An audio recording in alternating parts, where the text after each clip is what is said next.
విష్ణుమూర్తి తలని బ్రహ్మదేవుడు ఎందుకు నరికించాడో మీకు తెలుసా? హయగ్రీవుడు అనే ఒక రాక్షసుడు బ్రహ్మదేవుణ్ణి ప్రసన్నం చేసుకోవడానికి కఠోరమైన తపస్సు చేశాడు. ఆ తపస్సుకు మెచ్చిన బ్రహ్మదేవుడు ఏం వరం కావాలి అని అడిగాడు. అప్పుడు హయగ్రీవుడు నాకు చావులేని వరం ఇవ్వండి అని కోరాడు. కాని బ్రహ్మదేవుడు చెప్పాడు, అమరత్వం సృష్టి నియమాలకు విరుద్ధం. అప్పుడు హయగ్రీవుడు తెలివిగా ఇలా కోరాడు, నా పోలిక ఉన్నవాడి చేతిలో తప్ప ఇతర ఎవరి చేతిలోనూ నాకు మరణం సంభవించకూడదు. హయగ్రీవుడు లాంటి రూపం మరెవరికీ లేదని భావించిన బ్రహ్మదేవుడు ఆ వరాన్నిచ్చాడు. వరంతో అహంకారంతో నిండిపోయిన హయగ్రీవుడు తనకి ఏం వరం ఇచ్చిన బ్రహ్మదేవుడితోనే యుద్ధం చేసి వేదాలను దొంగలించాడు.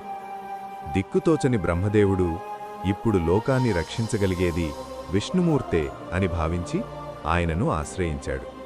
కాని అప్పటికే లోకరక్షకుడైన విష్ణుమూర్తి అనేక అసురులతో యుద్ధం చేసి అలసిపోయి ఒక నదీ తీరంలో తన సారంగము అనే ధనుస్సును తలకింద పెట్టుకుని నిద్రపోతున్నాడు. ఆ సమయంలో బ్రహ్మదేవుడు వంబ్రి అనే ఒక చిన్న పురుగును సృష్టించి ఆ ధనుస్సు వింటినారిని కొరకమని ఆజ్ఞాపించాడు. ఆ పురుగు వింటినారిని కొరకగానే ఆ తాడు వేగంగా విసిరి నిద్రలో ఉన్న విష్ణుమూర్తి మెడను తాకి తల శరీరం నుంచి వేరై సముద్రంలో పడిపోయింది. దేవతల ప్రార్థన మేరకు విశ్వకర్మ ఒక గుర్రపు తలను తెచ్చి విష్ణుమూర్తి ముండానికి అతికించాడు. అలా విష్ణుమూర్తి హయగ్రీవస్వామిగా అవతరించి హయగ్రీవుడిని సంహరించి వేదాలను తిరిగి లోకానికి అందించాడు. హలో మిత్రులారా, మా ఛానల్ ని మరియు సబ్స్క్రైబ్ చేయండి. అవును, మరిన్ని ఆధ్యాత్మిక వీడియోల కోసం బెల్ ఐకాన్ నొక్కండి.